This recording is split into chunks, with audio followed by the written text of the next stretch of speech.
Okay, yeah, thanks. I'm just going to jump right in. I haven't had near enough coffee, but I'll try to talk fast and leave some discussion time here. I'd like to talk about validation and then risk assessment, so 2 topics. The biggest thing I learned in 2020 is that if you type PM 2.5 meter into Amazon, you'll find 100 products. So you can have a particle meter or 2 or 3 at your door tomorrow morning for probably less than the cost of a plane ticket. And in my opinion, that makes now different than any previous era, because even 15 years ago, if you wanted to measure how well a negative pressure room did at containing particles, you'd need $20,000 or $30,000 worth of equipment. And now you can get that equipment for about $300. So let's start off with room ventilation. The easiest way to measure effective ventilation in a room is a fouling test. You foul the room with an aerosol contaminant, and then you let the ventilation remove it. I go to Wikipedia to look up the basic room purge equation, and that lets you calculate air changes in the room from the readings. You actually only need 2 readings to calculate the air change rate, but we generally like to curve fit, a set of 5 readings or so. FYI, that basic room purge equation is the same equation as CDC has in the wait times table, but the parentheses in the CDC version are sometimes confusing, and so I do refer to the Wikipedia version. From there, the next part's really easy. Once you have the air change rate and you know the room volume, then you can calculate the effective CFM that's happening in the room. That number is not the same as the diffuser CFM because of ventilation effectiveness, so it is going to be different. Then the next thing you can do is you can calculate the mass of contaminant in the room, or the number of contaminants in the room, by multiplying the concentrations that you read times the volume. And of course, if you do that for 2 points, you can subtract to find out how much contaminant was removed or added between 2 points. Excuse me.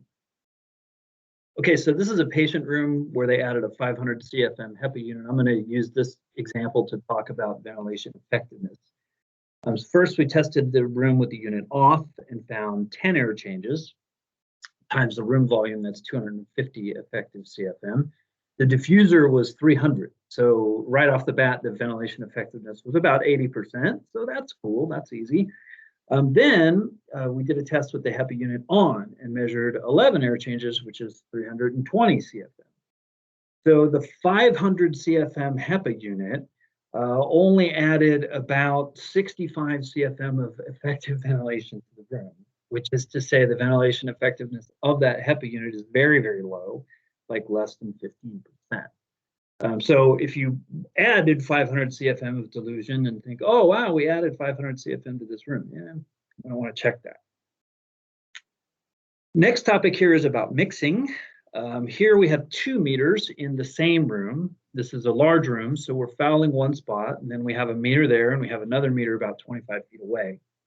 And if you look at the PM1 and the PM 2.5 data, you can see there's a local spike right next to the source at the time of the fouling. Then you see the levels converge, and more importantly, you see the decay rates converge on the 2 meters. There's always going to be error between the 2 meters. You can see that over on the PM10 chart. So the numbers aren't always going to match, but the decay rates start to line up very nicely. And when those decay rates line up, that means the room is well mixed. So in this case, mixing in the room took about 6 minutes. Second to last topic here is cross-contamination. For that, you also use 2 meters. You have 1 meter in the room that's being contaminated, and then a second meter that's usually in the hallway. So you start by taking baseline readings in both spaces. We use a 2-part test. So the first half of the test is with the door closed. You're looking at 4 rooms here, left to right. There's a big blue line in the middle of each chart. The points on the left side of that line are the points with the doors closed. So you continuously foul the room, 15-second spray every 2 minutes, and you usually get to a steady state, or at least a good average. And then you also measure in the hallway. The second half of the test on the right side of the fat blue line is door openings. So during that portion, you keep contaminating the room. The person in the hallway opens the door, walks in, closes the door behind him, waits about 30 seconds, then opens the door, walks back out, closes the door behind him, and takes a reading. Or if there's an ante room, then you pause in the ante room also.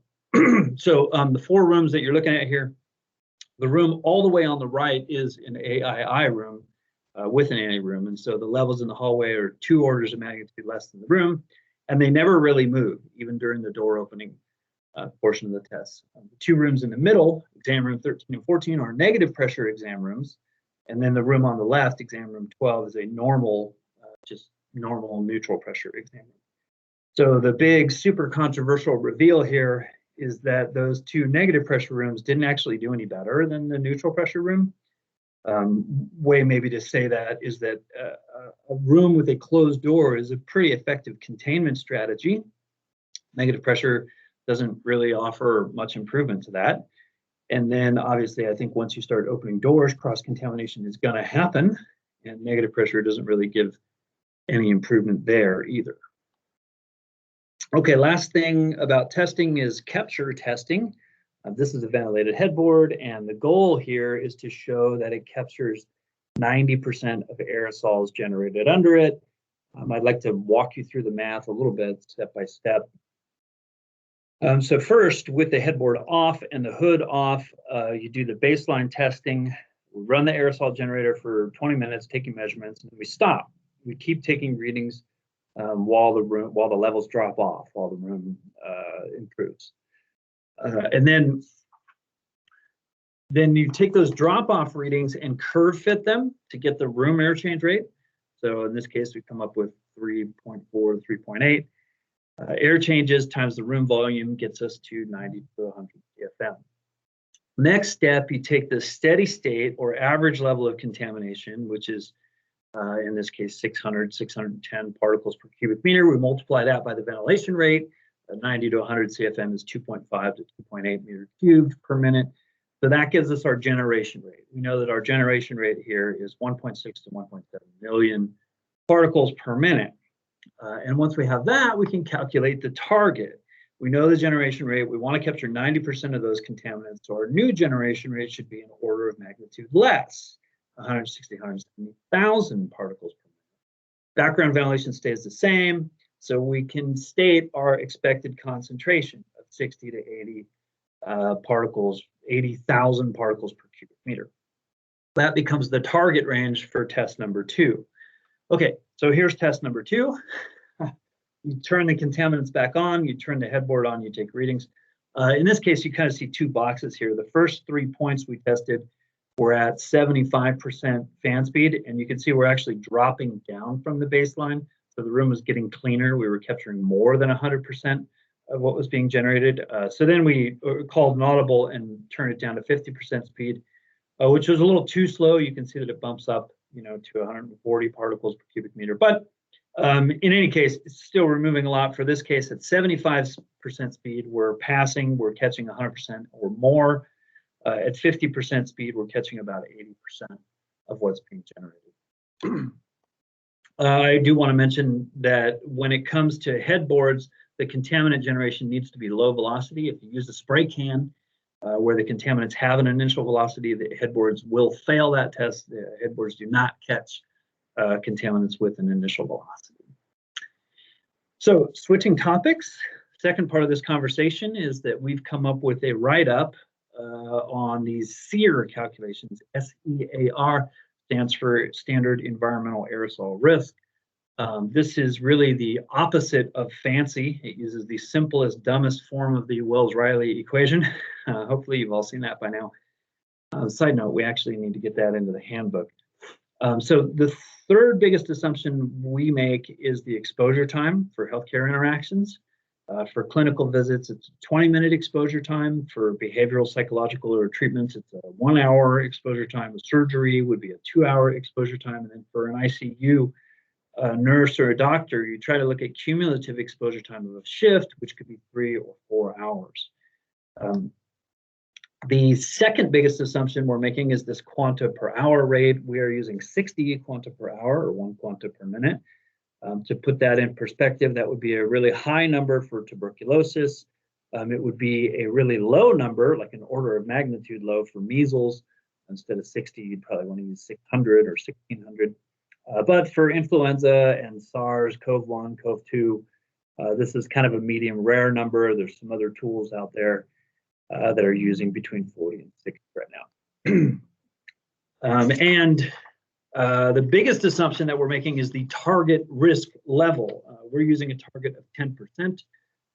And I quote, standard environmental aerosol risk assumes standard transmission rates and exposure times for comparative purposes. Environmental risk does not include personal measures such as masks. Aerosols are long-range aerosols, not droplets near the source. Zero risk is mathematically impossible. 0.1 or 1% risk require ventilation beyond the ability of building systems.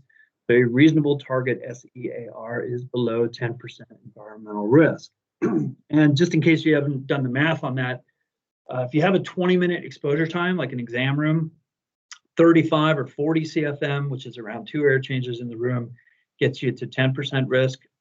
It takes 350 CFM, which is 25 to 30 air changes to get you to 1% risk. And if you wanted to get to 0.1% environmental risk, you'd need 2,700 CFM, which is like 150, 200 air changes. So, for the building stock as we know it, a reasonable risk without rebuilding everything is to try to target environmental risk. Just to go back, and I already showed you this example, but here's the risk calculation layered on top of that example with the HEPA filter off. Our risk was 11 to 15% with the HEPA filter on. We dropped down basically nothing. It's 10 to 12%. So on a risk basis, this is the same. The unit looks pretty and it makes white noise, but it doesn't actually reduce risk. I know this is kind of preaching Satanism to a Christian choir, but air changes per hour really is kind of the wrong metric. You can pretty easily come up with some standard CFM per patient or CFM per infector based on the exposure time that you're looking at and the target risk. And this is what that actually looks like. The reason that's important is in surge planning. Here's an example of a surge unit where we were talking about moving COVID patients into this ward and basically having dedicated staff. So we would be looking at 4 to 6 hour exposure time or more. The number of infected in this case could be 17, right? And this is a well-ventilated space. We started with 10 air changes per hour, and then we added 300 CFM HEPA units to get it up over 20. And even then, we did not get the environmental risk down to 10%. We got it down to about 20, you can see, but that's about all that we could do. This one is also maybe a good example to talk about cross-contamination. It's kind of funny to me, the client seemed more concerned about cross-contamination risk than they were about the actual risk in the space. So we just measured cross-contamination. I showed you we can measure cross-contamination. With the vestibules in place, there really wasn't any. We did get a blip in the test when somebody opened both doors of the opposite vestibule. And so we kind of used that blip to do a ridiculous sort of worst case calculation, assuming that you're standing in the corridor for 6 hours straight. And the risk in the hallway, even in that case, is always below 10%, usually pretty well below. Which is to say that cross-contamination risk is always sort of in order of magnitude less than you're going to have in the actual space. Conclusions are, I don't actually have any conclusions here. I'm just sort of sharing what we're doing.